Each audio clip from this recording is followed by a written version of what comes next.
Yep, I got here on time and everything. Let's pray. You sat in the front, too. You didn't hide behind them. So I can see me this time. I will make sure I do that. Father God, thank you for the opportunity again, Lord, to have this democratic process. Lord, we thank you for each of our leaders here.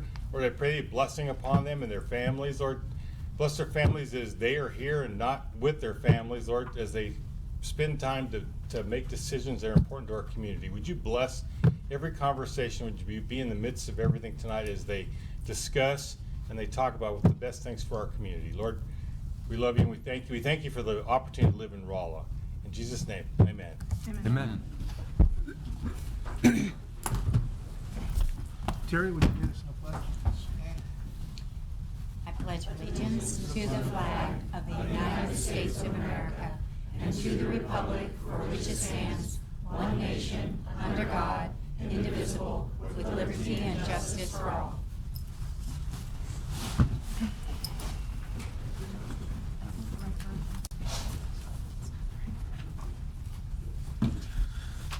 Okay, we've got overall a short agenda tonight. The first thing on the agenda, we have 3 public hearings. The first is an ordinance to approve the property tax rate setting.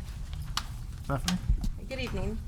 In your packet tonight is the publication, the public hearing, but I would like to draw your attention to that. Because of a timeline that we had to get it published to have it in the meeting tonight, we did publish the rates with last year's rates, knowing that once the calculation came back from the state that it would be lowered. So I did want to draw attention to that. The current rates for 2021 will total .7127 per $100 of assessed valuation. That's a calculation that we do. So what that means at the end of the day is there's an increase of revenue projected of $123,452 for general fund, library $51,649, and parks $30,249.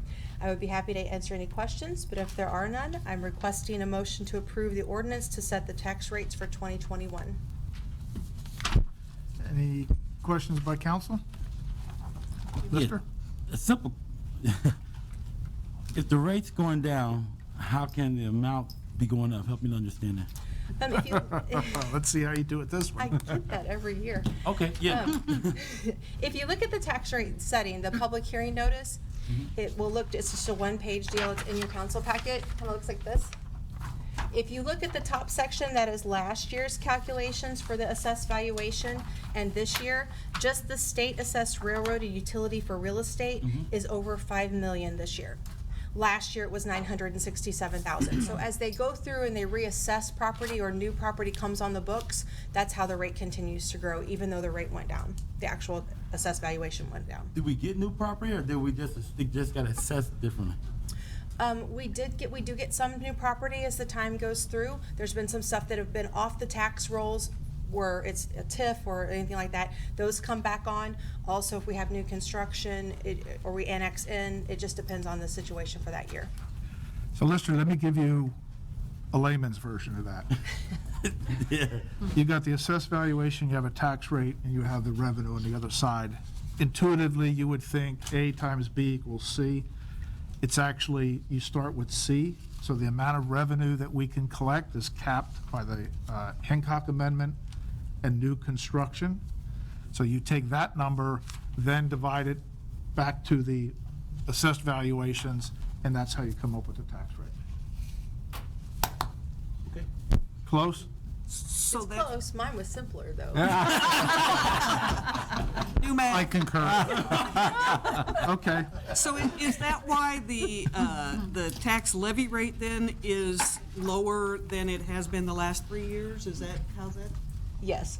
What happens, and you guys don't necessarily see that, but is available if you want. This is the packet that comes from the state of Missouri that passes through Pam Grove's office, and this is, like the mayor said, this is the maximum that we can raise or have a rate to be. And so that's the calculation, and we do not have personal property tax, so again, that's just, it's all in here if we have to show you after the meeting.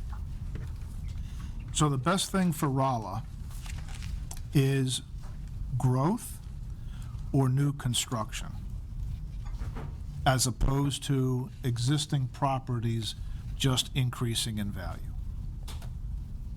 We really rely on growth. Okay. Any other questions? And Mayor, I would just add, I think, Stephanie, we have to have this back to the state or approved by September 1st, which is We why have to we have do it a to first Pam and Grow final. by September 1st, so tonight I am requesting first and final, like every year. Pam has a question. Okay, so let's open the public hearing. Yes, I'm sorry. I think Ann's got a question.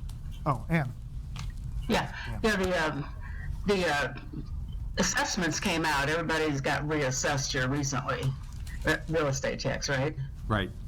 Yeah, okay.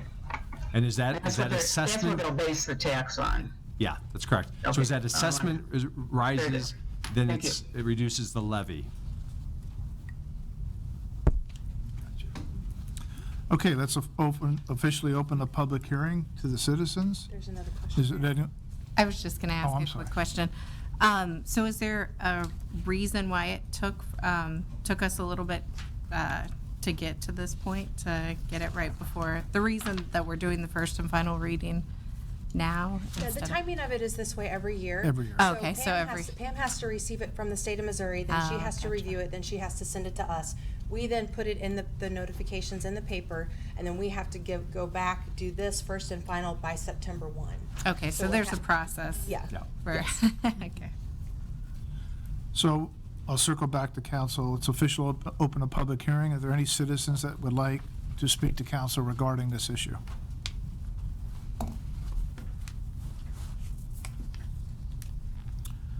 If not, I'll close the public hearing. Any other questions by council? Can we have the first reading, please? An ordinance fixing the tax levy for general revenue, library, and park by the city of Rolla, Missouri for the year 2021. Is there a motion to suspend the rules and have the final reading? Make a motion. Second. Motion made by Carolyn and second by Megan. All in favor, say aye. Aye. Aye. Lori, do you have a way to record Deanne's vote? Yes, okay. Let the record show she voted yes. Final reading, please. An ordinance fixing the tax levy for general revenue, library, and park by the city of Rolla, Missouri for the year 2021. Motion to approve? So move. Second. Motion made and second. Roll call vote, please. Murphy, Yes. Lyons, Yes. Mayberry, Yes. Bolin, Yes. Renan, Yes. Steen, Yes. Kessinger, Yes. Higgins, Yes. Everly, Yes. Lawrence, Yay. Fridley, Yes. Johnson, Yes. 12 ayes. Second public hearing is an ordinance to approve the rezoning of 101 North Rucker. Steve?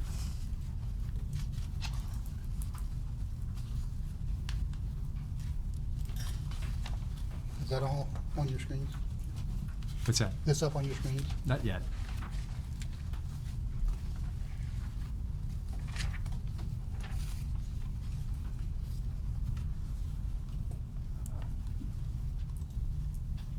You have to hit F5 to start. FY? F5. That's what Rob says. Andrew, get bored. That's not there.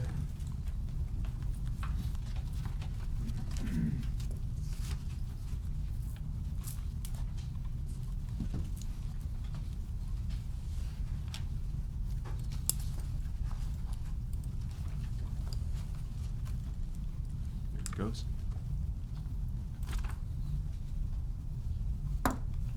Still not? Hang on just a minute. He's saying something. Yes.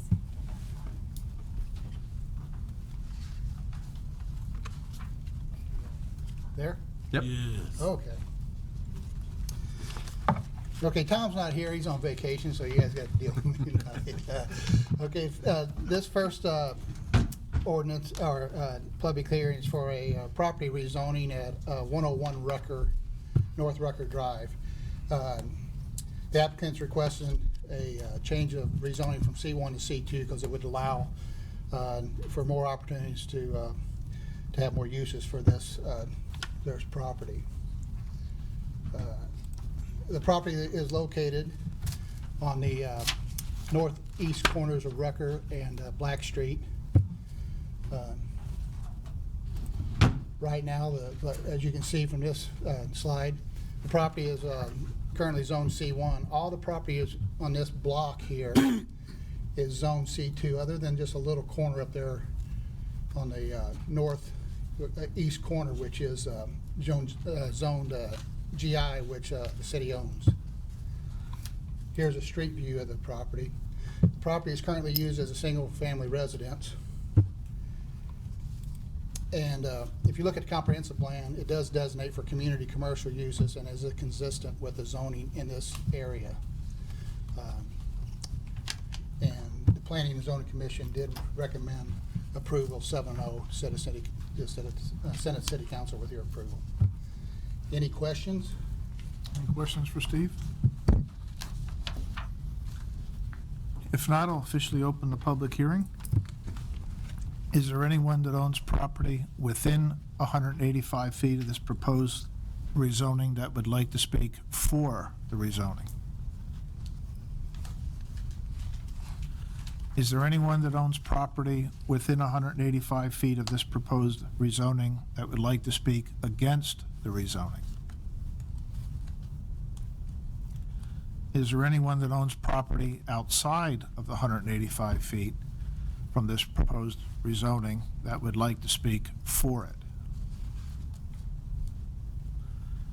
And finally, is there anyone that owns property outside of the 185 feet that would like to speak against it? There's no comments made. With this, we'll close the public hearing. Questions from council?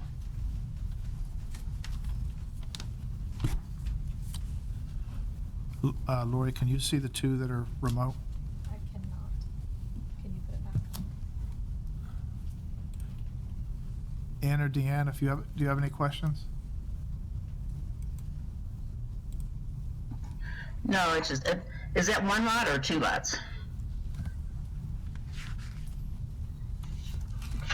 I believe it is, let me turn that back on. I believe it is It's like 2 lots. 2 lots, but, yes, it's 2 lots. Okay. Okay. There's no further questions. Can we have the first reading? An ordinance to approve the rezoning of 101 North Rucker Avenue from C1 Neighborhood Commercial District to the C2 General Retail District. Third public hearing is for proposed rezoning of 2180, 2182, and 2180 Ferraro Drive. Yes, this rezoning request from the owner is a request to go from R3 back to C3, Highway Commercial. This property is located on the southeast corner of Old St. James and Ferraro Drive. It's approximately 1.9 acres. Here's a zoning map. This property was actually rezoned from C3 to R3 back in 2016, which allowed for multifamily use. Right now, there's 2 buildings on it, 2 residential buildings. The owner is wanting to tear down one of the buildings and keep one of them for an office space, and then build some climate control storage units there, which for that use he's going to need C3 in order to do that. Here's a street view of the property here. The comprehensive plan does designate this area to be community commercial uses, and it is consistent with the zoning uses in that vicinity. Again, the Planning and Zoning Commission recommended a 7-0 approval to send this to you for their approval. So, any questions on this? Steve, I have one. The term community commercial, I don't recall ever seeing that. I mean, in the past, we referred to the comprehensive plan suggested C1, C2, this, that, the other thing. Is this just Tom's terminology, or that term has some more meaning? Typically, I'd have to look back and see exactly how it's written in the comprehensive plan. But there is different termination for different types of commercial uses in the comprehensive plan, and it don't necessarily coincide what it does in our zoning code as far as highway commercial. So broadly, would community commercial be CO, C1, C2, C3? Or all of the above? All of the above. All the above. Yes. Yeah, it's a more generic classification in the plan versus the detail in the ordinances. Okay, thank you. Any council questions? So, Yes. is it the same, it's the same owner from 2016? No. So how long has the new owner owned approximately? That, I don't know. I don't have that in front of me. The question I'm getting at is, I'm wondering if, when he bought this, was this kind of in his plans where he was going with it, was multifamily and he wanted to bring it back to do it this way? I don't believe that's the case. Don't quote me on that, but I believe he had purchased this, and he's currently using one of the buildings there for some storage for, he's also got a construction business, but he also owns some. Steve, are we sure that he owns it? Yes. He does own it? Okay. Because the letter refers to that he owns and operates the storage at 1983 Ferraro, but that's not one of these properties. That's not one of these, no, but he does own. But he does own that on Ferraro also, yes. Steve, if I remember, when that was rezoned to R3, it was to accommodate a group home development project. That's what I'm told, but I don't know that to be certain. It was just, I was told it was just for the fact that they had multiple units on there. But there was some mention of that at the zoning, at the P&Z meeting, that one of the members remembered it being rezoned to accommodate for a group home there, yes. Ann or Dan, do you have any questions?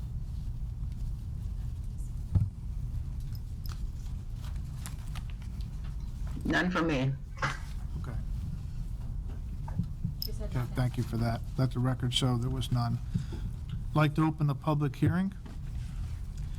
Is there anyone that owns property within 185 feet of this proposed rezoning that would like to speak for it? Is there anyone that owns property within 185 feet of this proposed rezoning that would like to speak against it? Is there anyone that owns property outside of the 185 feet that would like to speak for the rezoning? And finally, is there anyone that owns property outside of the 185 feet that would like to speak against the proposed rezoning? There's no comments recorded. I'll close the public hearing. Any questions from council? If not, can we have the first reading? An ordinance to approve the rezoning of 2180, 2182, and 2184 Farrar Drive from the R3 multifamily district to the C3 highway commercial district. Next item on the agenda, we have a special presentation from RMU, which will include their quarterly report as well as their budget. All right. Thank you, Mayor. Again, just a quick reminder, this is just a quick summary of the quarterly report. The entire report should be on our website, and you can view the whole thing there. I'm just going to hit a few highlights of it, and then, like the mayor said, talk a little bit about our approved budget. So I'm going to jump through a little bit. Financially, we're still doing very well. Net income, you can see at the bottom, is up almost $5 million. Part of the good news there is we've booked the asset sale to Ameren from last December, but unfortunately the cold weather event we had in February knocked about $4 million off of for the year. So it's an important reason why we have reserves available to us, but bottom line, we're still doing pretty good for the year. Would also note that our accountant, our CPA, came in last quarter and gave us our audit report, and we had a clean opinion on our audit, so which means that's the best opinion you can have. So that's been forwarded on to the city for to be incorporated into their audit. So, but we did get a clean rating on our audit this year. Just mention a couple electric things going on. We've been working in the University Drive area. As everyone knows, we have the new drive coming through there to feed into the university.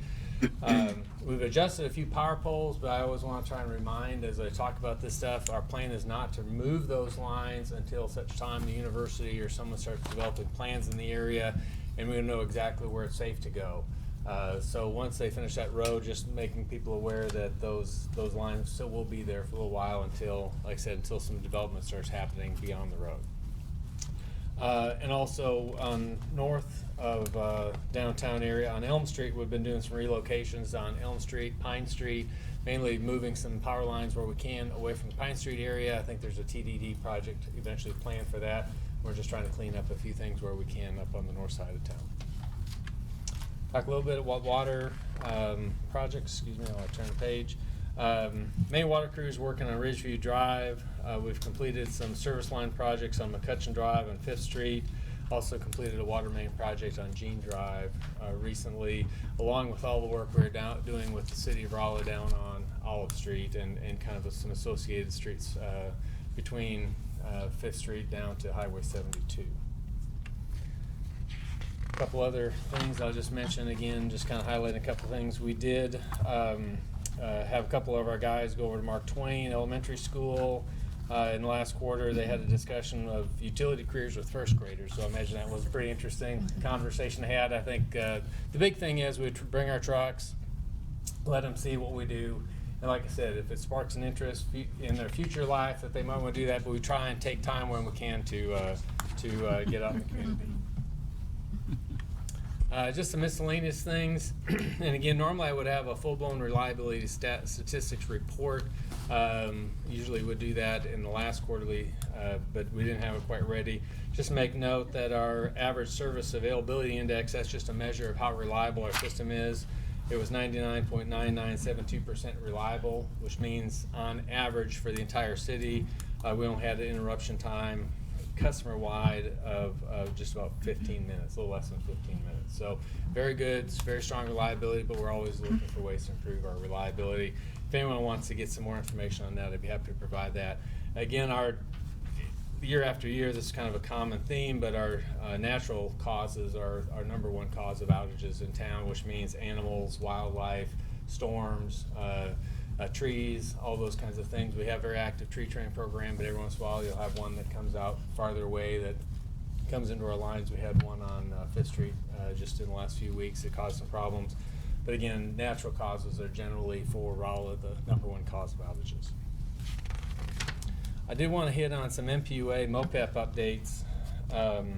We do, and kind of a couple things here. We are projecting lower wholesale costs going forward. Started in June.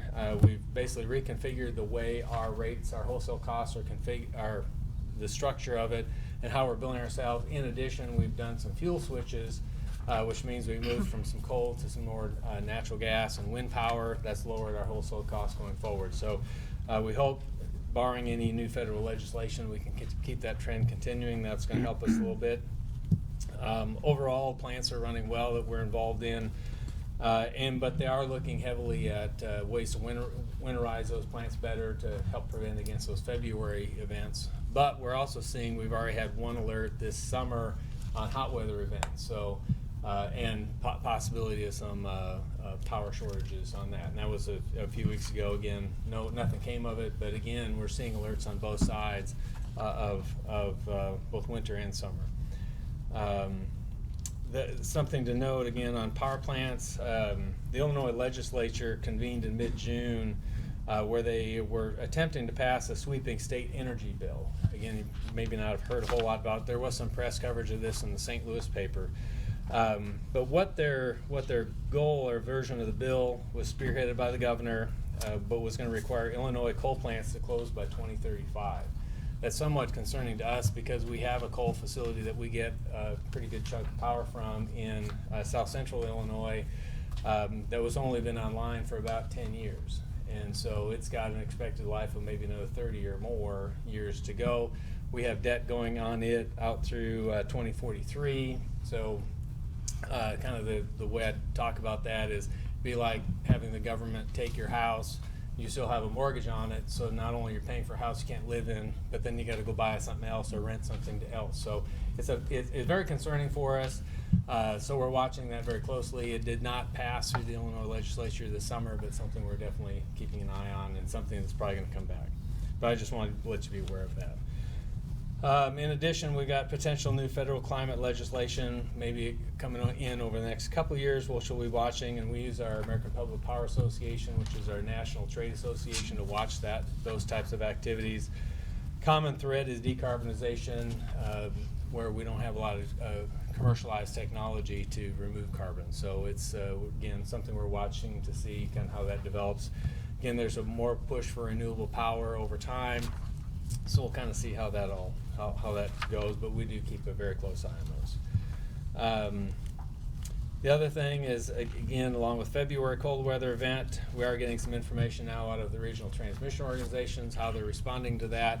Does not appear to be a push for much more solid fuel power generation. That means coal power and some of the fossil fuels. Instead, they're going to rely more heavily on renewables, which is wind power. Generally, the wind power is generated in locations where there aren't very low population, western Kansas, western Oklahoma, etc. That's going to require a lot more transmission to get that power to more population centers. And again, we've seen some issues there recently of just trying to site new transmission lines. So again, something we're keeping an eye on as the power markets shift a little bit for us. All right. Do want to touch a little bit. We have produced, and I think everyone's been seeing this, our new customer bills. We think it's very good design. It lays out kind of your electric, your water usage, all the city services that we do the billing for, and any other charges. So that's online now. There was a concern that was raised to us regarding when you go, if you want to get a real ID at the Driver's License Bureau, taking your utility bill down to them. If you tear off the bottom third of our bill and send that in with your payment, now you no longer have your state and city on it. So I just want to make people aware of that. If they're going to take their utility bill down, don't do the tear off first. You want to take the whole thing down. You can print it off of your Paymentus account if you have a Paymentus or an online bill pay account with us. Worst case scenario, if you call us, we'll email it to you, or you can print it off, or if you need it, we can print off an extra copy for you as well. So again, that was something that's brought up, but mainly the issue is happening at the Rolla DMV office. I do want to point out a couple of other things about the bill. I'm not sure if I can put a cursor on it. The new bills do have an approximate disconnect date, kind of right here. Within the next several months, and we won't transition very fast, we got to do some more education about it. We are going to try and stop sending out mail disconnect notices. Instead, we're encouraging our customers to sign up for their online bill pay system and get those sent to them electronically, so we don't have to do that anymore. So part of what we did is putting the disconnect notice on your bill, so you really have pretty much an advance notice of when we might show up if you get behind on your payments. So again, we'd encourage our customers to sign up for our third-party online bill pay system. In addition to getting your bill electronically, now you can also get options to get a pay by text alerts, pay by email. There's a lot more features now available with that system too, so you can have other payment channels if for our customers to pay their bills. And with that, answer any questions about the quarterly report before I talk about the budget. Any questions for Rodney? All right.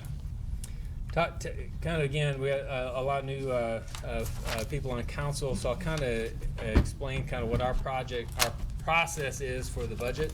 So our fiscal year is October 1 through September 30. It's the same fiscal year that the city operates on. We start our budget process typically in March when we're talking about capital projects, operating expenses, any rate restructuring, any adjustments we need to be thinking about, any fee or policy changes that we're making. So we're started gathering input from our board in March.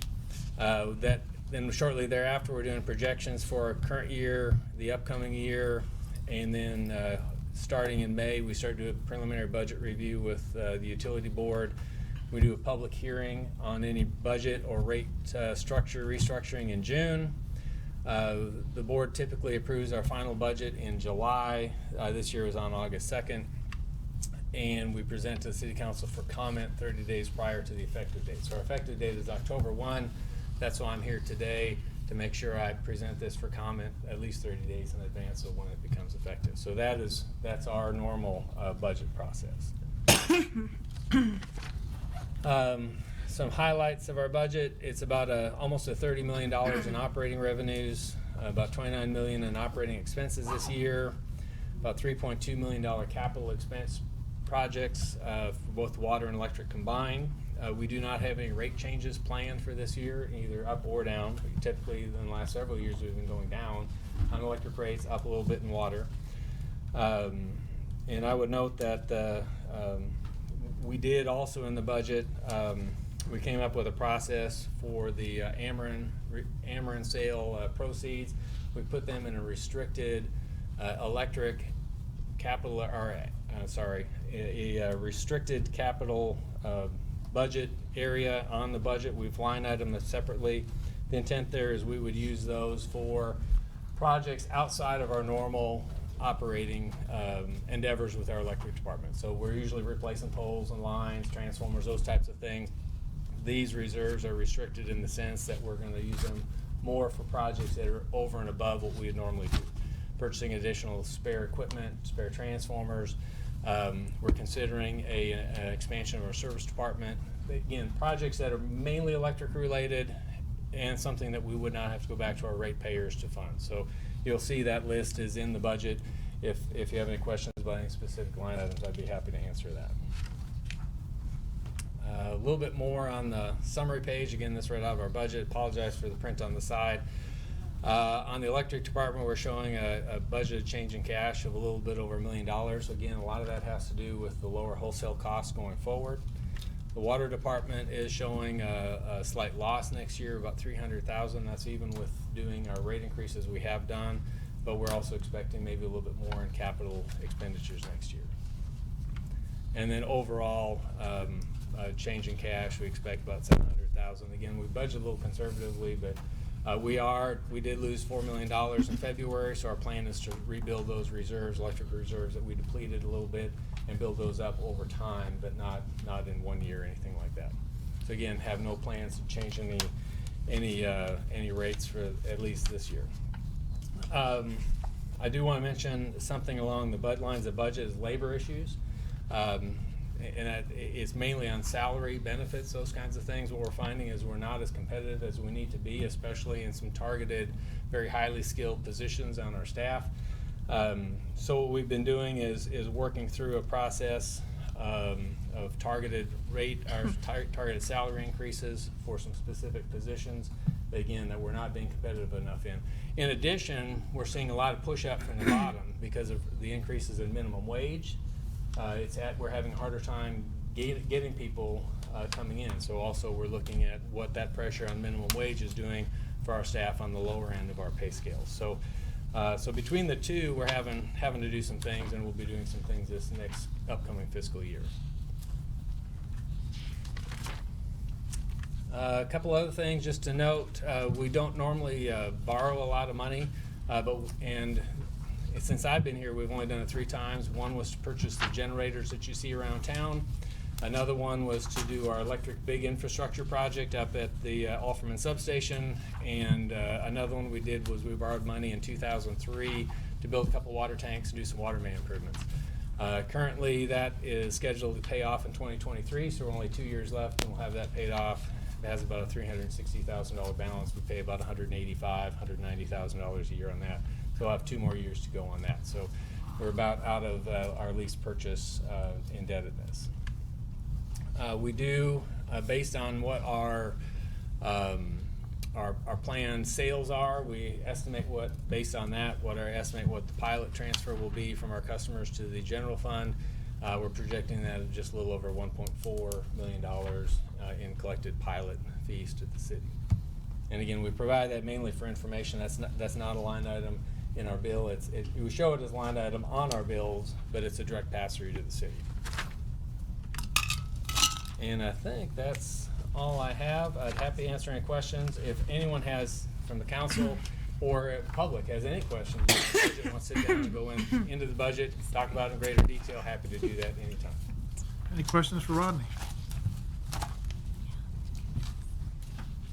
right, thank you very much. Thanks, Rodney. Moving on to old business, we have one, and that's an ordinance authorizing me to enter into agreement with Just-in-Time Roofing. Floyd?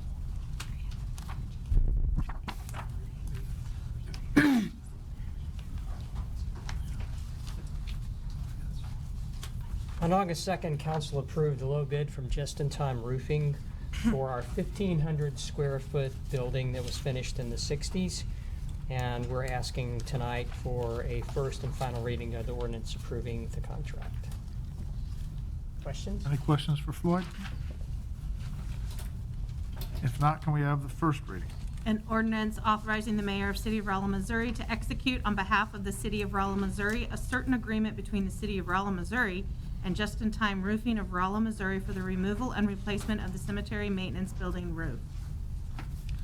Since we brought this back last week, 2 weeks ago, how does council feel about suspending the rules and having the final reading? Make a motion. I'll second.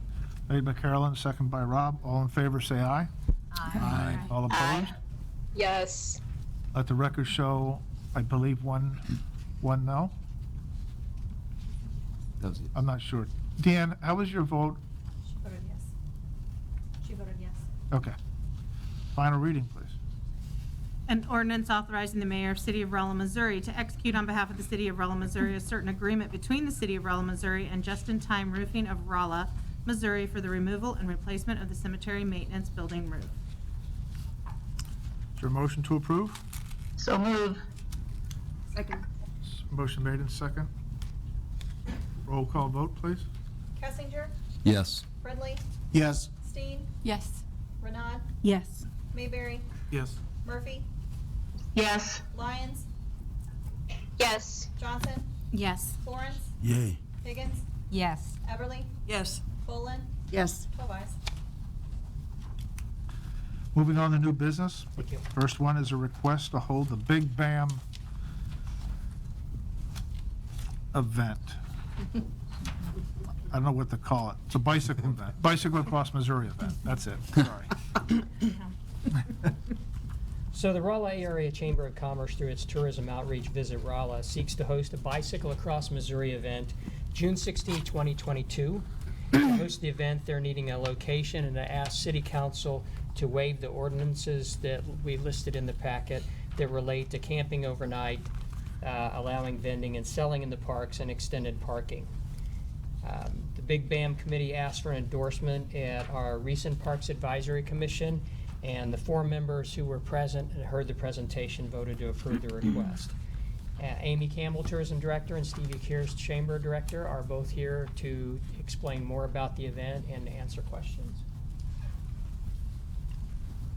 Good evening, Amy with the Rolla Chamber of Commerce. I'm the Tourism Director. So I have put in your packets as much information as I could cram into just a few pages about the Big Bam. If you guys have all had the chance to review that, is there any major questions? Basically, it's just like the mayor said, it is a bike across Missouri. They do change the route every year. This event will be in its 7th year. And they are going to be traveling Route 66, which of course takes them right through Rolla. So basically, in a nutshell, they seek communities along their route to host for overnight stays or water stops. 2018, we were a water stop, which we kind of turned into a little festival for them. We invited some of our local restaurants to set up food booths. We had a band play. We had tents set up for, shady spots and whatnot. So just something to make them feel welcome and, again, make sure that they took advantage of our local restaurants. So, again, we did do a very good job at that. They loved what we did, so they asked us to host an overnight stop in 2016. I know this is a year away and a lot could happen between now and then, but this type of event takes a lot of planning. As you can see, that's why we're coming before you. We did meet with some key people in the community, including fire, city personnel, police, and then just other Rolla Downtown Business Association to kind of brainstorm about this, like, can we do this, first of all, and then once we did, we kind of came up with the location of Burwan Park. I will say the reason we are picking that park is because it's in close proximity to the downtown area. Once these folks get into town and their bike ride is over for the night, they like to take advantage of the community and go out and visit, shop, and also dine. So we have already talked to a couple of our downtown establishments that are very excited about this opportunity, and we're talking about bringing in some live entertainment and having it available for them. And the public's welcome too, so it's not just like those places are closed off. The public is welcome to come and join the event. It's a little bit different in each community. The way we're going to host it, instead of everything being in the park, we're going to bus them to the downtown area, or it's close enough they could walk as well. So does that kind of make sense? I know it's a lot of information in the packet, and Amy, does can you- everybody kind of have a good understanding of what it is?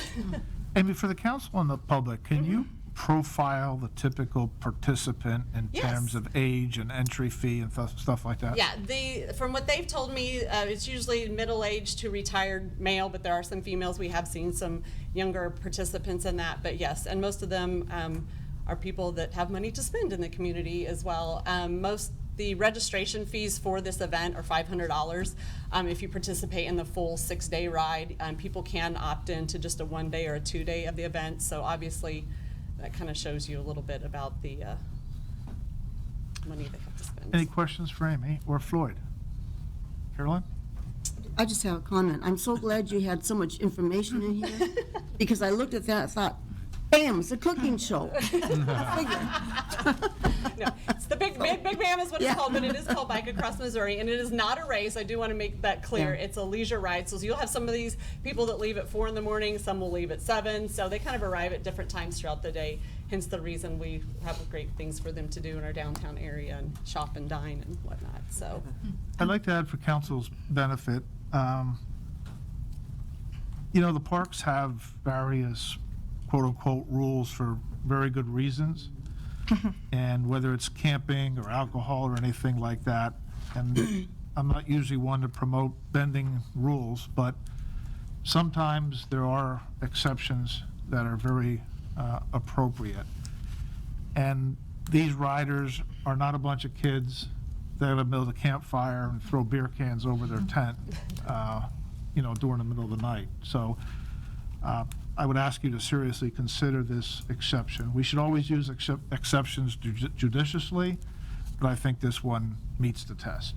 And that's a good point. In the world of tourism, when you're starting to bring in events or unique events like this, sometimes you do have to think outside the box, especially when you're a smaller community that may not have the assets that, say, St. Louis or something would. But again, something I've always told people, and in my position that I've been in for 13 years as a tourism director, is Rolla rolls out the red carpet for you. You can go to St. Louis and you're one of thousands of events that pass through. But when you come through Rolla, we're going to make a big deal out of your event or the people that are attending. So, and the thing I do like about the Big Bam is they do go through smaller communities, and so it really gives them an opportunity to showcase their community and, of course, showcase our beautiful parks too. So, yes, very good point.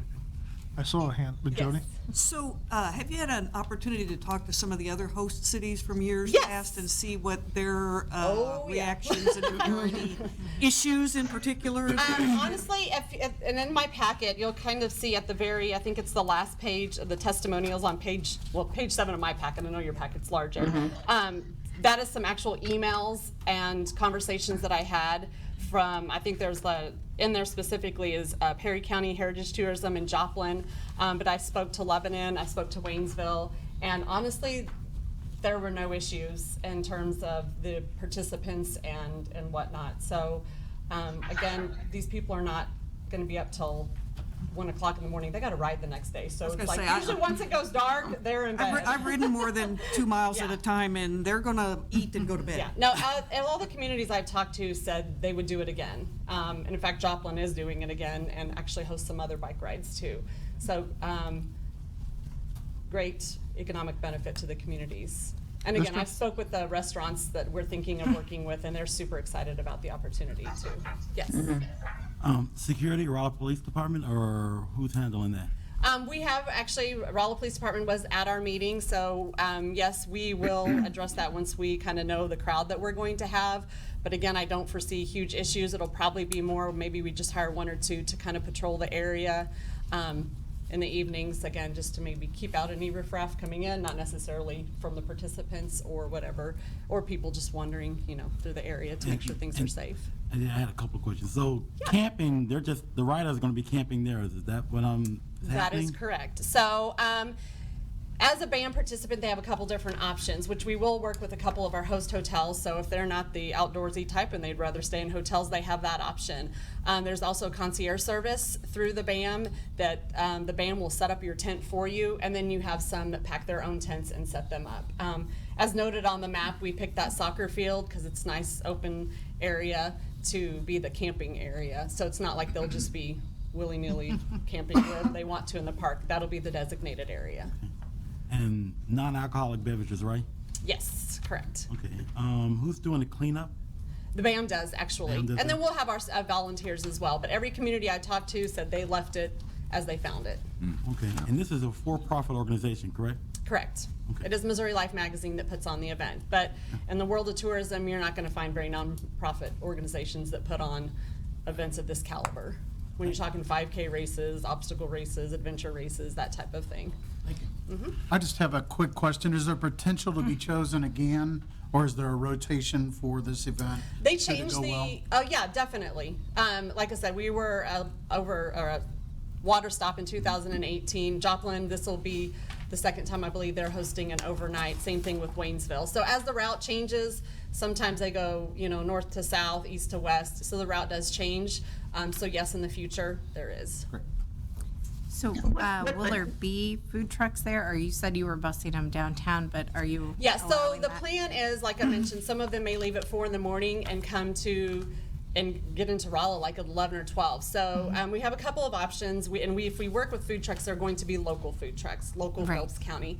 But also the Jordans have that place that they're building that was the old car wash there that's supposed to have some restaurant type vendors in them. So again, we just like to plan for all situations. Right. So if that's there, that would be optimal, because then we wouldn't have to worry about the food truck situation. But again, we kind of like to plan for everything. So my hope is by next year it'll be open. So that would be great. Again, another choice for the location. But if we do that, and if we do use the food trucks, that service would stop at 3. They would be gone, and we would start busing people around 3 or 4 to the downtown area.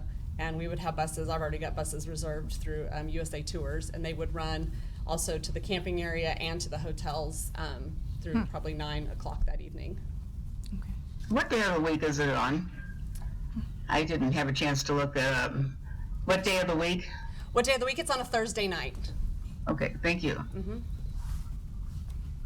A good night for a party. Just to clarify, Lister was asking about alcohol. The Parks Department reserves the right to serve non-alcoholic drinks, right? So there Yeah, can be and water actually, served. I noted in there, I did talk to the Parks Department, and I told them that they could sell, have exclusive rights. If we did bring in food trucks, we'll say, you know what, you can't sell water or food, or sorry, you can sell food, you can't sell water or soda or that type of thing. The Parks Department has that option to do that if they so choose, for revenue for them, and also snacks and that type of thing, so yes. But the riders are able to drink alcohol. Yes, they will be able to do that in the downtown establishments. They can't have it in the park? According to the ordinance, not at this time. But there has been, it's my understanding there has been alcohol events in the park before. I think it's been kind of like some of the wineries coming in and that type of thing, which that has happened with this, but the way we've arranged our event at this time is to have kind of the event festival at the downtown establishments. Can I ask let me just make a point on Lester's point, because I'll forget you won't. Okay. That is true. There was a lot of work done between Floyd's group and the chamber on this one, because when you think about it, there are a number of potential problems. There's the alcohol, there was the camping, there was the after hours, and so on and so forth. So we did not take this request lightly. So I'm going to go back to my earlier comment. I think that this particular event and this particular group is high enough up that these are worth those exceptions. But again, that's for you to judge. Yes, thank you. I just wanted to say I think it's amazing that you made such a wonderful impression in 2018 that they chose to want to come back and do an overnight. And I'm just thinking of all the small businesses downtown that are going to be super excited about the income. I think it's fantastic. Thank you. We're super excited about the opportunity, obviously. I also like the idea that you've kind of funneled it into the downtown there. It's very smart. Yeah, and I've actually, like I said, I believe it was Perryville that did the same thing, and it worked out very well for them. The riders loved it. So again, I mean, and the riders kind of expect that. They kind of like to work through the community and whatnot, so. And as the mayor said, we did put a lot of thought into this. It wasn't just like, hey, this is coming to town, let's plan this. Again, we had brainstorming meeting. I've done a lot of research. I've talked to other towns. I've actually done a lot of Googling, believe it or not, just to see what happened at other locations, you know, news stories, and I couldn't really find anything negative, so. And I will say too, that the BAM is also working with Dan that owns Route 66 bicycles on some route things, and he was also part of the conversation because he's actually participated in the BAM, so I got his perspective as well. Amy, I want to go back to something that Lister raised, as well as Carolyn here. If you can go to 4A5. I think it's your you don't Page have it. 4 Okay. of your, Page 4 of mine. 4 of your packet. Yes. Yeah. I took this page to mean this is BAM's standard approach. And I'm focusing on the one about, number one, about the alcohol. Yes. But I thought that, okay, this was sort of their typical. This is just their generic statement, and then basically I copied and pasted Okay, what but just to they be said they clear, for provide. Rolla, we're not anticipating alcohol sales. No. Except for at the establishments. Yeah, And yeah, they but said not they on- can not in also, the like, park. Okay. Sometimes, like, I will say in the past, like, because I did go to Waynesville's when they had it, St. James Winery and Public House were the main sponsor. So they sold at their park. I already talked to Greg Wood, the guy who runs this event, the director, and I told him that's probably not going to work for us, and he said that's fine, we can move it to, that's when we talked about moving it to the downtown establishments. Okay, so I just want to be really clear so that there's no conflict later on. Correct. Yeah, I The just, I couldn't tell if it yeah. was required that you had to host it. That's all I was gonna. That's the awesome thing is I've kind of said, we have to do this, we have to do that to make Okay, this so work just for our make sure community. we And understand the Yes. request. Yes. The request regarding alcohol is that any alcohol that will be served, bought, whatever, is outside of the park proper. Correct. That's good, okay, thank you. Any other questions? Okay, this was a resolution, right? Oh, this was a motion. So does anyone want to make a motion to allow the exceptions to the ordinance to accommodate So this? move. Second. That was quick. All in favor, say aye. Aye. Aye. All opposed? Yes. Thank you. Thanks, Amy, thanks, Thank you very Floyd. much for your time. I Perfect. appreciate it. Thank you. Next item is a resolution engaging Piper Sandler as the financial advisor for the Public Works Building. Yeah, council might recall that we've not only authorized the work to be done, but actually the construction of the Public Works building is actually underway. The concrete pad's in place, and they'll be erecting the steel before too long. And we said we would come back then and do a financing of that project. And so as we have a COP, or certificate of participation, that is coming due in, I think it's early 2022, we can, 3 months prior to that, refinance that, and that is the mechanism that we were going to use to then pay these annual payments for 15 to 20-year term in order to finance this project. Total project cost $3.42 million, which includes both the construction and the engineering design. So there's actually two actions that we're needing to take in order to put public financing in place. One is the selection of a financial advisor who then looks at our existing debt, looks at this particular issuance, and bundles this together.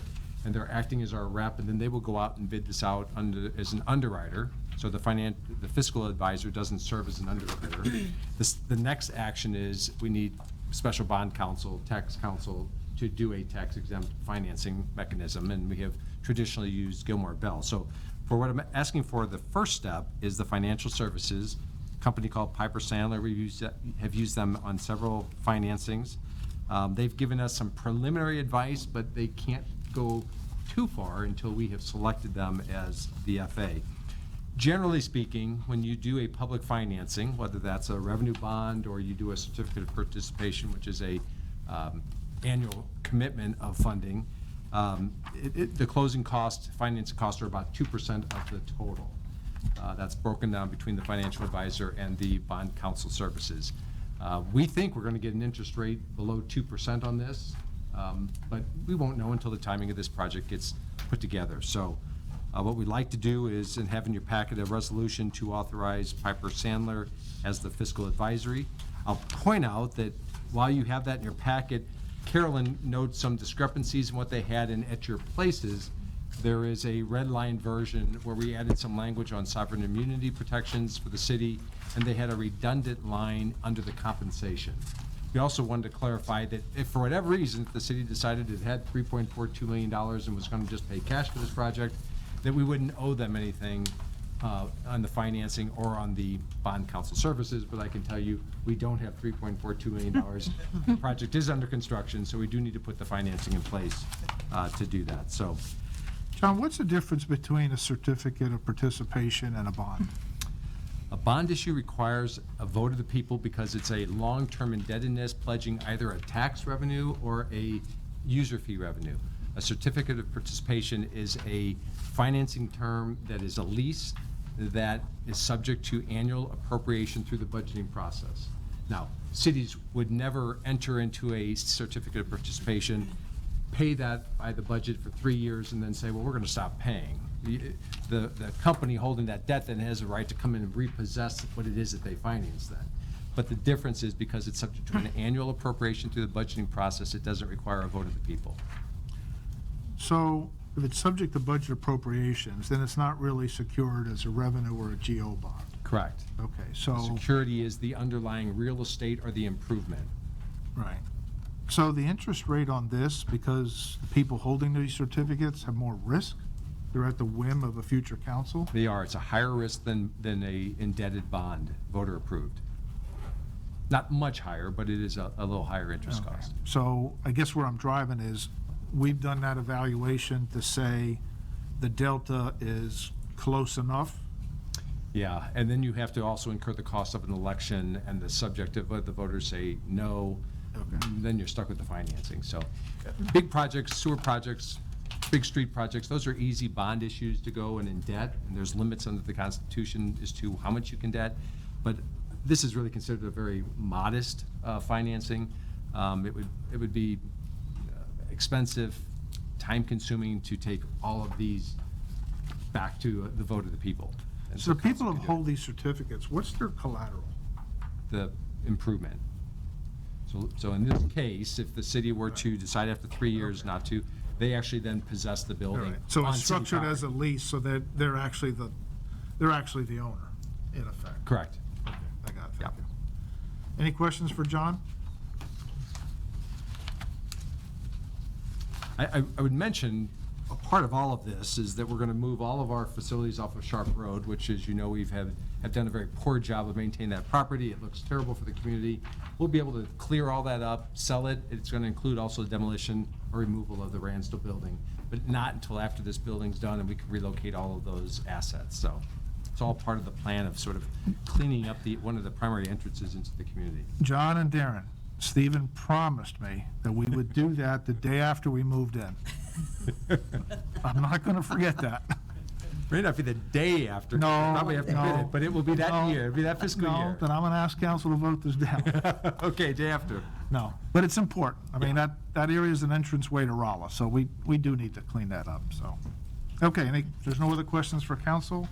Is there a motion, a motion for I'm going to read it. A resolution authorizing the mayor of City of Rolla, Missouri to execute on behalf of the City of Rolla, Missouri, a financial services agreement between the City of Rolla, Missouri and Piper Sandler and Company for financial advisory services, as amended. Make a motion. Second.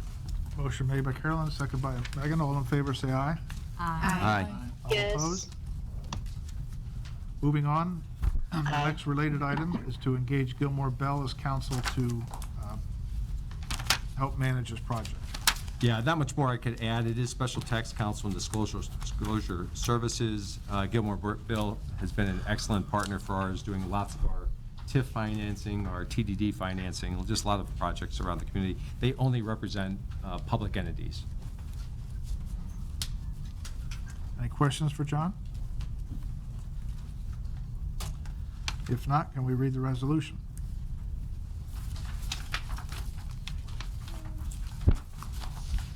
A resolution authorizing the city administrator of the city of Rolla, Missouri to execute on behalf of the city of Rolla, Missouri a certain engagement letter for special counsel services between the city of Rolla, Missouri and Gilmore Bell, attorneys at law, in connection with the consideration of special counsel services on the Public Works facility in Rolla, Missouri.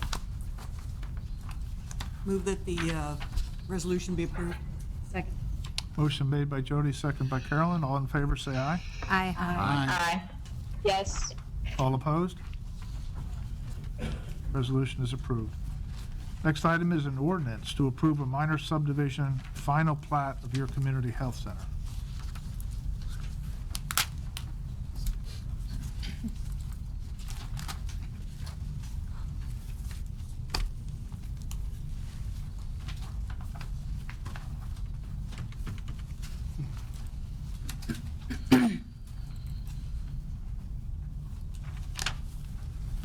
Okay, this is this ordinance for a minor subdivision.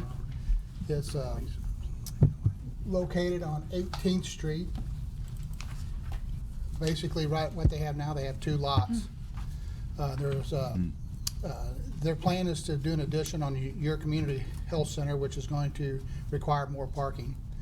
And with the lot being separated now, a by right use in C2 is not allowed to just have a parking lot on it. So by combining the 2 lots, they're going to make it into one, and that way it would be all one lot. That way they can include that parking area with their addition. Part of this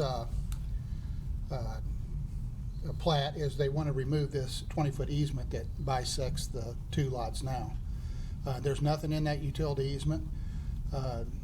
I guess the reason the easement was there is when it was 2 lots, so they could supply utilities to one of the lots or the other, that quite possibly if they couldn't get it around. But right now they have access to all the utilities they need. Again, there's nothing in that easement. Rolla Municipal Utilities and Public Works are okay with vacating it. The easement is here marked in red. So again, the minor subdivision is to combine the 2 commercial lots, appears to be in compliance with all requirements, and the easement is to be vacated on the final plat. Again, the Planning and Zoning Commission recommended 7-0 for approval, and I'll be happy to answer any questions you might have. Any questions for Steve? If not, can we have the first reading? An ordinance to approve the minor subdivision final plat of YCHC addition and vacating an easement. Moving on to claims and/or fiscal transactions, we have 2. The first is a motion to award the bid for Project 540. Darren? So staff received bids for FY21 Phase 2 asphalt improvements.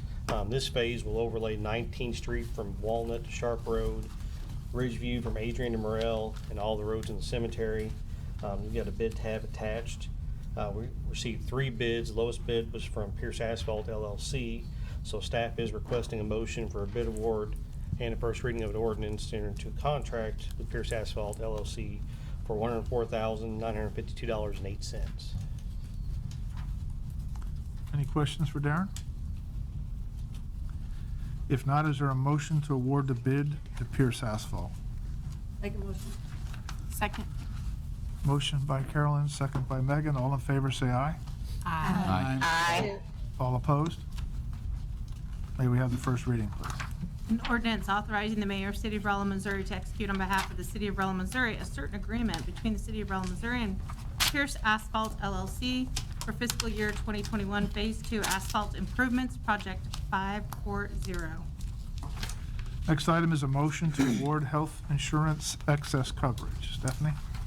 In your packet, there is the information that was collected by Hayes Consultants. They are the consultants that we use for our health insurance. They make sure that they monitor all of our contracts, all of the price increases, all of the solicitations for bids. This is a bid for what's called excess coverage. So basically, our employees are insured for anything over $75,000. If the first $75,000 the City of Rolla policy holds, and we pay that because we are self-insured, anything over that is basically extra coverage. That's excess coverage. So in the packet, you will see the proposed rate for 2021, which is effective October 1. It's a fiscal year appropriation, is $956,011. That is the fixed cost that they are doing through stop loss.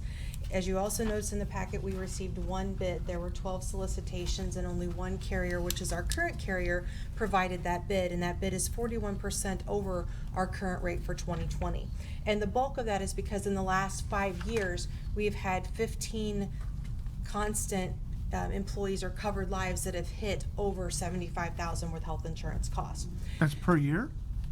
5 years, 15, yeah. We're at 16 this year already. Okay. We still have to go to 15 over 5 years or 15 per year? This year we have 16 and it's just August. Some of them are So, multiple yeah. years. Some of them are. With this in the packet, we also reviewed stop-loss coverages at $75,000, $85,000, $95,000, and it was determined by Hayes that even increasing that deductible did not help us with our costs, so we were still cheaper at staying at $75,000.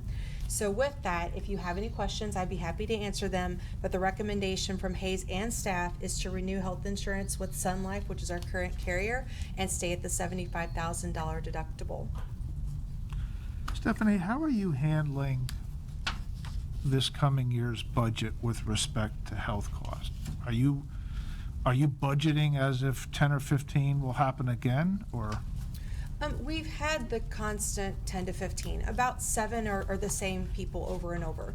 The swing is the 8. We've been doing, I think we did 10% this year for the budget. That tends to be 10 or 11% is what we tend to trend. It's about $7,700 per covered life to do that cost. So we take the covered lives and that's what we're using for budget. Because we may have a great year. So it sounds like you're conservatively budgeting. We tend to on health insurance and any insurance coverage. Okay, thank you. Mhm. Any questions for Stephanie? Just a quick question. I'm looking at the single specific rates. It's an increase of $75.81. Is this incurred by the employee, or is this incurred? We talk about, there's a portion in here that talks about a 33% of all health insurance costs are paid by employees. So what would an employee see in his or her paycheck? What kind of reduction in or I guess how much more would they be paying per month? That's the question I have. Well, the way that we address that is usually in September, October. We will go through, get the calculations, and I will say the last couple years have been relatively slow for getting that information from Meritain, which is our third-party administrator. We get through that. We are self-insured, so we take all the claims. We consider the premiums the employee pays, the admin costs, and there's a calculation sheet that we can provide you if you're interested. And the employee pays 33% of that, or the goal is that.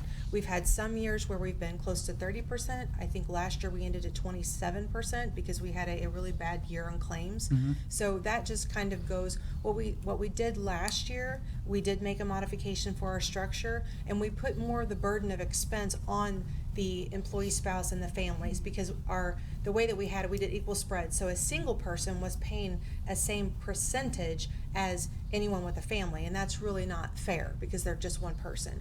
So we rely heavily on Hayes to kind of come through and give John and I those calculations, but we monitor that on a monthly basis when we have the reporting. And I think last year we did maybe $2 for a single, and then depending on, again, the brackets that we have 4 tiers that we can do. Okay. The charge that we come up with, or the equivalent of co-insurance or co-pay, it's really done in arrears, right? We have an actual and experience, and based on that, we set the rate for the coming year. Yes. Yeah, okay, so we're not guessing what the healthcare costs are gonna be. There's a little bit of speculation in that calculation. It's basically based on the last 3 to 6 months of trend, what happens with there. Just a little background on all this, and we've been self-insured for 30, 35 years, something like that. But the beauty of being self-insured is that we know every dollar that's spent on healthcare cost, and it's about $4.5 to $5 million is the aggregate. Now, this excess coverage is in that, so at $900,000, that's 15 to 20% of the total cost incurred. That's where we base that on deductible through premiums or deductible or coinsurance. Premiums is the primary way that we have the employees pay their 33% of the aggregate. And we do an increase almost every year. Couple of years we went without it and we end up getting burned. So I think the idea now is if every year we go and do a 5%, 7%, 8% premium increase, it's better than having to hit employees with a 20% increase. Or 2 years ago, I think it was, we did a pretty dramatic increase in the maximum out of pocket. Rolla's deductible is still $200 in plan, that's right, went up to $500. Family deductibles went up, so we did a lot of structural plan changes last year that shifted more of that cost onto the employees because they've been dropping below that 33% goal that was established by council 35 years ago. One of the things we're going to have to tackle, I think, going into this next year is we need to spend a lot of time sort of peeling back all of not just compensation but benefits. We need to find a way to balance all of that, and health insurance is going to be a part of that conversation. Any questions for Stephanie? Carolyn? Actually, was any of this due to COVID? And secondly, you've got, what, 7 or 8 people that use a lot of this overage? Are they near retirement? No. No, okay. We have several major cases. It just seems in the last couple years, we've had a couple cancer patients. A cancer claim is major money. We have cystic fibrosis, we have kidney renal failure, we've got cochlear implants, we've got a smorgasbord of things going on in this plan. So, it's retiree insurance is actually double the active employee premium. So it is not as high as COBRA, but it is definitely not as low as an active employee. So we do extend that coverage. That is something that we've talked about in the several years that we evaluate every little piece of the plan, down from pharmaceutical discounts and rebates all the way up to stop-loss coverage that we have. Negotiated rates with the hospital and other medical facilities are also things that we do. So you just really don't know. We have something like 420 or 440 lives on our plan. We have 462 lives as of last month, and that's employee spouses and children. So is there any particular rationale given for the 41% increase? Or is that just a function of the amount of money that you pay that seems like a lot. Well, what they do, and this is done through Hayes, that way John and we cannot put any input into this. There have been years that I've called when they're negotiating this because they can negotiate, we legally cannot. I'm like, hey, I've got a person in the operating room getting a kidney transplant. Do I tell them or don't I? What they do is they go through all the loss experience from the last 3 to 5 years. They go through the potential cases for future. So if we do have a cancer patient, obviously that's not, in reality, it's not going to go away in 1 year or 12-month cycle. So maybe 2 to 3, it depends on the cancer and the treatment that they're receiving. Yeah, again, it just depends. They sit down, they provide all of that information. That is one reason why out of 12 we only received 1. Because our last 3 to 5 years have been extremely high compared to what we were trending before.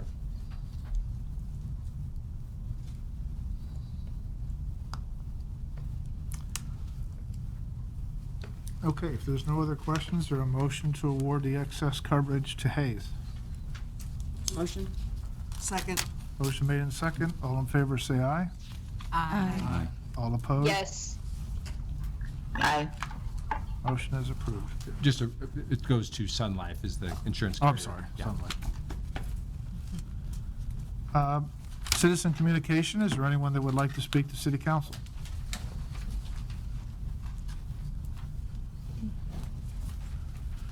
Mayor and/or City Council comments, I have one. The last meeting, when we were talking about the PACE Energy program, I made sort of an off-the-cuff remark regarding taxpayer concerns. That comment was made right after Mariah spoke. It wasn't my intention to direct it to her, but I could see how it was construed that way, so I want to apologize to Mariah. No hard feelings. Any other council comments? I'd like to say something about COVID. The new numbers just came out, and today the numbers are continuing to go down. 374 2.5 weeks ago. Today it came out at 244. So it's been bouncing down, trending down.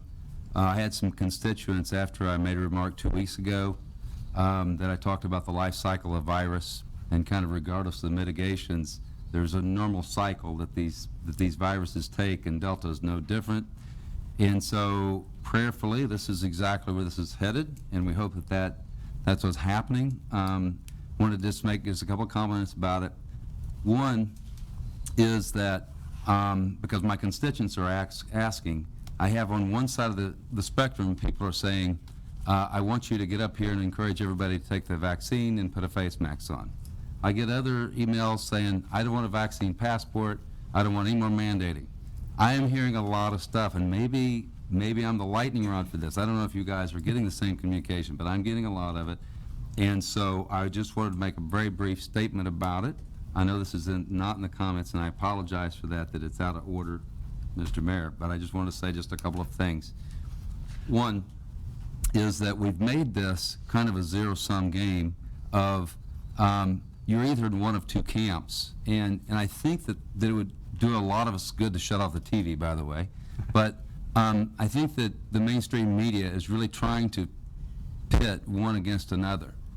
You either belong to this category that says that everybody should be vaccinated, everybody should wear face masks, or you're irresponsible. You don't care about other people, you only care about your own freedoms. That the science is settled, that you know, if you don't do that, you're being irresponsible. On the other side, the media paints the other group as being uneducated, ill-informed, kind of like the, I don't know, you know, gun-toting rednecks that aren't smart enough to figure things out or whatever. And I don't mean to be demeaning whatsoever, but I really feel like this is very destructive and unhealthy to this conversation, because that's not true. We all know COVID is serious. I have a family member that passed away with COVID. I had COVID myself, and it was no picnic. And we've dealt with patients that have COVID, that have had COVID. So it's a serious deal, but we have to come to a place where we can have a conversation about it. Because what happens, the mainstream media puts one group against another, and now we can't even have a conversation. We have to, basically, it's not who's right and who's wrong, what happens. It's all about what ideology do you believe in. If you believe in the right ideology, you belong in my club. If you don't, you don't. And I think that's very destructive. You know, we've looked at COVID like the smallpox situation. Problem with it is smallpox only transmits from human to human. So we could self-contain it pretty well. If COVID is aerosol, it can have a reservoir in animals. I mean, we're not going to go out and get the rabbits and mask them up, right? We're not going to mask, you know, put masks on minks and bats and you know, I would argue against masks anyway, but this is ubiquitous. We have to deal with this in really a different way. There was some concerned parents in Florida that sent 6 masks into the University of Florida Mass Spectrometry Research and Education Center, and they found 11 pathogenic bacteria inside their mouth, including things that cause meningitis and other things. And this is a report from that. Half of the mouse were contaminated with one or more strains of pneumonia-causing bacteria. One third were contaminated with one or more strains of meningitis-causing bacteria. One third were contaminated with dangerous antibiotic-resistant bacterial pathogens. I bring this up because it seems like we just have one thought. As soon as COVID ticks up, oh, goodness, let's get the face mask on, right? There's plenty of evidence that shows, we're past a year now, where Japan had a 96% rate of people complying to masks. They still had a surge. San Francisco right now, they don't have a mandate right now because you don't need one, because you look like an alien if you walk down the street without a mask on, because everybody's going to tell you put your mask on because that's the culture there. 86% of adults over seniors, 86% of them are fully vaccinated. Watch this. 77% of every citizen in San Francisco over 12 years old is fully vaccinated. Guess what they're having? Right now they're having a tick up exactly like we had. Why? Because there's normal viral cycles. It's like trying to stop the wind with your hand. That doesn't mean we don't do things that are going to take care of us, but that means that we need to use some common sense, and vaccine passports and all these other things is really a bad idea. And let's one more thing and I'll get off. If you've had COVID, and I've got a report right here, it just came out in July. It came from Cell Report Medicine, a very good article. If you want some sleep tonight, here you go. This article shows that if you have had COVID, you have immunity. They checked it for 8 months, it's stable. If you don't need a medicine and you take a medicine, that's not the best thing for you. You have immunity, and we can even argue that that immunity may even be better than the vaccine immunity. So you do with that with what you like. Individual responsibility is important. Preserving liberty and freedom is important. It really is. You know, we have to maintain this. Individual responsibility. You know, if you want to protect, stop eating so much sugar, right? Just stop eating so much sugar. That would go a long ways. Laboratories will show that when you eat sugar within 3 hours, your white blood cells look like they're drunk for about 2 hours after you eat a bunch of sugar. So we don't have any campaigns out there telling people to quit eating so much sugar. We don't have campaigns out there telling people get your boots on, go hike, and go pet a dog. By the way, social distancing for healthy people is a bad idea. Community is important. And when we do that and we neglect that, we also can contribute to these life cycles of the virus. Kids shouldn't be wearing masks. Kids should not be wearing masks. If you feel sick, stay home. That's it. If you feel sick, stay home. Don't bring your kids to church if they're sick. Wash your hands. These are common basics. You know, vitamin E, zinc, elderberry, glutathione, N-acetylcysteine. There's a whole bunch of things that have been shown that will help us not for COVID, but will help us improve our immune system. So preserving liberty and freedom is very important. So I'd want to make that statement because I've had a lot of people, and so I don't know, maybe I'm going to have more people after that, but we'll see. Thank you for that. 2020, the issue was very divisive in Rolla, and I could tell you, John and I got hundreds and hundreds and hundreds of calls and emails over those months. And I think if I was keeping score, I would tell you they were about 50-50. So the community didn't really have a firm consensus either way. As Dr. Kessinger mentioned, the lowest numbers, we had an uptick of 210 this week, but 303 came off of the quarantine, so that is certainly a good sign. The other statistic that I would share is probably due to the vaccine, with a certain age group being highly vaccinated. The predominance of the cases, or certainly around 50% of them, are attributable to people that are 40 years old and younger. So do that what you want. Do that with what you want. For those that do want vaccines, there's a clinic at the Havener Center on the 18th from 11 to 5, and another one on August 25th. Any other council comments? Yes. I just wanted to mention, Councilman Florence and I are sorry, I got all caught up in it. I was making sure I was with it. Tomorrow night from 6 o'clock to 7 o'clock at Rolla Technical Center, or the headquarters of Rolla Public Schools, we are having our first neighborhood watch meeting. Please come out to the boardroom and meet with us. Promise there will be no pressure to get anyone to do anything other than to be a part of our Ward 3 neighborhood watch and to help us out. And then additionally, I just wanted to mention that next week on the 23rd, Rolla Public Schools will start school. I would ask, as a member of the community and also someone who might work there, that the citizens of our community take a few minutes to slow down a little bit in our school zones, take care of our children, take care of the employees that are standing out there trying to help get these children into cars, and make sure that we have a safe school year so that our students can live in our community and go home to their families. Thank you. All the parents glad school's going back? I can't speak for them. I'm glad. I'm ready to hug the kids and have a good. Carolyn? I'd like to apologize. Nobody eat your brownies. There is sugar in there.